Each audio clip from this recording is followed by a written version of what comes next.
ഞാൻ പണ്ട് ഒരാളോട് അല്ലെങ്കിൽ എൻ്റെ കുറച്ച് സുഹൃത്തുക്കളോടൊക്കെ ഞാനിങ്ങനെ സംസാരിക്കുമ്പോൾ അവരിഷ്ടം പോലെ മണിക്കൂറുകൾ എന്നോട് സംസാരിച്ചുകൊണ്ടിരിക്കുമായിരുന്നു.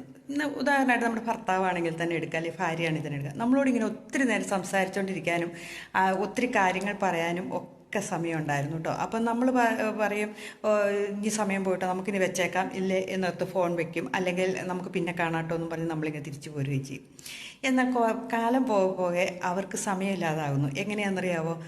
നമ്മളെ വിളിക്കുമ്പോൾ നമുക്ക് വലിയ ജോലിയോ ഒന്നും ആയിട്ടില്ല, നമുക്ക് അത്രയ്ക്ക് സാമ്പത്തികം ആയിട്ടില്ല, അല്ലെങ്കിൽ നമുക്ക് എന്തെങ്കിലും സഹായമൊക്കെ അവരുടെ ആവശ്യമുണ്ട് എന്നൊരു സന്ദർഭം വരുമ്പോൾ അവർ പതുക്കെ നമ്മളോട് പറയും, "എനിക്ക് സമയമില്ല കേട്ടോ, ഞാൻ ഭയങ്കര തിരക്കില്ല, ഞാൻ ബിസിയാണ്, എനിക്ക് ഒന്നിനും സമയം കിട്ടാറില്ല, വീട്ടിൽ ചെന്ന് മക്കളുടെ കൂടെ ഇരിക്കാനോ ഭാര്യയുടെ കൂടെ ഇരിക്കാനോ അല്ലെങ്കിൽ ഭർത്താവിൻ്റെ കൂടെ ഇരിക്കാനോ ഒന്നും സമയമില്ലടേ, എനിക്ക് ഭയങ്കര തിരക്കാന്ന് പറയും. അതേപോലെ തന്നെ പറയും, "എനിക്ക് പണി അങ്ങ് തീരുന്നില്ല" എന്നിങ്ങനെ പറയും.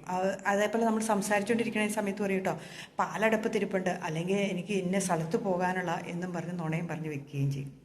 അപ്പം നമ്മളൊന്ന് ചിന്തിക്കേണ്ട ഒരു കാര്യം എന്താണെന്നറിയാമോ? നമ്മുടെ ജീവിതത്തിൽ നമ്മൾ തിരക്കുകൾ ഉണ്ടാക്കാൻ ശ്രമിക്കുക. നമ്മുടെ ജീവിതത്തിൽ ആ സമയത്ത് നമ്മൾക്ക് പ്രയോറിറ്റിയുള്ള, നമ്മുടെ ജീവിതത്തിൽ എന്തെങ്കിലും കാശുണ്ടാക്കാനുള്ളതോ അല്ലെങ്കിൽ നമുക്ക് ജീവിക്കാനുള്ള കാര്യങ്ങൾ നമ്മൾ ചെയ്യുക. അല്ലാണ്ട് ഇവരെ വിളിച്ച് നമ്മളെ സമയം കളയുന്നത്, ഇവർ എന്നെ അവർക്ക് സമയമില്ലെന്നാണല്ലോ പറഞ്ഞത്, അവർക്ക് എന്നെ ഇഷ്ടമല്ലാത്തതുകൊണ്ടാണോ, അങ്ങനെയുള്ള ചിന്തിച്ചൊന്ന് സമയം കളയാണ്ടിരിക്കുക.